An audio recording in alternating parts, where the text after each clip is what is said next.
Hi అండి, welcome back to Rahmat kitchen. ఈరోజు ఇన్స్టెంట్గా బ్రేక్ఫాస్ట్ చేసుకుందామండి. సో చాలా టేస్టీగా ఉంటుంది. సో చాలా ఎమ్మీగా కూడా ఉంటుంది. దీన్ని మనం ఇలా పల్లీ చట్నీతో కానీ టమాటో సాస్తో కానీ తీసుకుంటే చాలా బాగుంటుందండి. సో అదనమాట, ఒక్క బయటతో ఆగడం కష్టము. సో అందుకని చెప్పేసి నేను ఇంకోటి తీసుకుంటున్నాను. మీరు ఈ లోపు నా ఛానల్ని గట్టిగా లైక్ చేయండి, సబ్స్క్రైబ్ చేయండి. ఇప్పుడు ప్రాసెస్లోకి వెళ్ళిపోదాము. ఇప్పుడు పొటాటోని ఇలా మనం తురుముకోవాలండి. ఇలా తురిమిన పొటాటోలో కొద్దిగా వాటర్ వేసి మనం దీన్ని పిండి పక్కకు తీసుకోవాలి. మనకి వాటర్ కూడా చాలా యూజ్ అవుతుందండి. మనం ఫేస్కి కడగడానికైనా హెయిర్కైనా దీన్ని వాడుకోవచ్చు. ఈ వాటర్ని మనం పడేయాల్సిన అవసరం లేదు. సో మనం పొటాటోలో వాటర్లో నుంచి ఇలా తీసేసుకోవాలి పిండి. సో చాలా సింపుల్గానే చేసుకోవచ్చండి, కాకపోతే ఇది కొంచెం స్లోగా కుక్ చేసుకోవాలి, అదే ప్రాసెస్.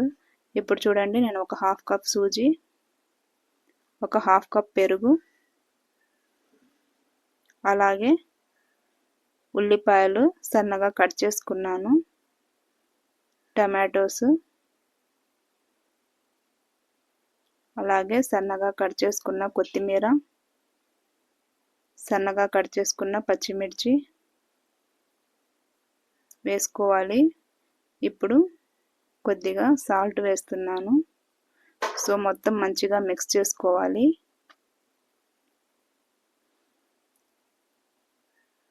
ఇలా మొత్తం మనకు ఈ వెజిటేబుల్స్ అన్నీ దీనికి పట్టేలాగా కలుపుకోవాలండి. చూడండి ఇలాగా. ఇప్పుడు దీన్ని ఒక 10 నిమిషాలు పక్కన పెట్టి, ఇప్పుడు ఇందులో కొద్దిగా నేను వంట సోడా వేస్తున్నాను. వంట సోడా వేసి కొంచెం వాటర్ వేసి ఇంకొకసారి కలుపుకోవాలి. చూడండి, మనము వాటర్ అనేది చూసి వేసుకోవాలండి, ఎందుకంటే మనము బొంబాయి రవ్వ వేసాం కదా, అది కొంచెం నానిన తర్వాత క్వాంటిటీ అనేది ఎక్కువ అవుతుంది. సో గట్టిగా అయిపోతుంది. అందుకని చెప్పేసి కొద్దిగా మనము వాటర్ చూసి కలుపుకోవాలి. ఇప్పుడు మనము ఒక ప్యాన్ పెట్టుకోవాలండి. ఇది ఖచ్చితంగా నాన్ స్టిక్ వాటి మీదే ట్రై చేయాలండి, మామూలుగా అయితే ఇది అస్సలు రాదు. సో ఇప్పుడు డెకరేషన్ కోసం కొద్దిగా నువ్వులు, అలాగే కొద్దిగా నేను జీలకర్ర కూడా వేస్తున్నాను. సో మధ్యలో మనకు తగులుతూ ఉంటే టేస్ట్ బాగుంటుంది కదా, అందుకని చెప్పేసి ఇందులో మనం కొద్దిగా జీలకర్ర వేసుకొని కొద్దిగా కట్ చేసుకున్న కొత్తిమీర వేస్తున్నాను. సో కలర్ఫుల్గా కనిపిస్తుంది. ఇప్పుడు మనము కొత్తిమీర వేసుకున్నాక చూడండి, అన్ని ఆయిల్లో అయితే మనకు కొంచెం కొంచెం ఫ్రై అవుతున్నాయి. ఇప్పుడు మనం రెడీ చేసుకున్న బ్యాటర్ని స్మాల్ సైజు దోశలాగా వేసుకోవాలండి.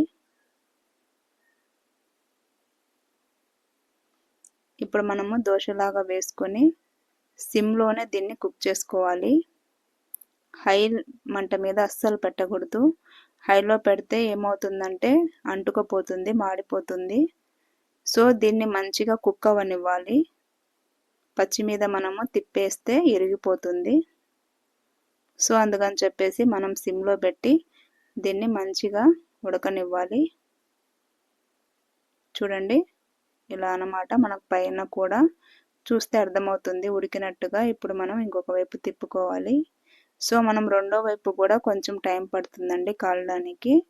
సో ఇప్పుడైతే మనకు రెండో వైపు కూడా కాలిపోయింది కదా. సో ఇప్పుడు చూడండి, నేను ప్లేట్లోకి తీసుకుంటున్నాను దీన్ని.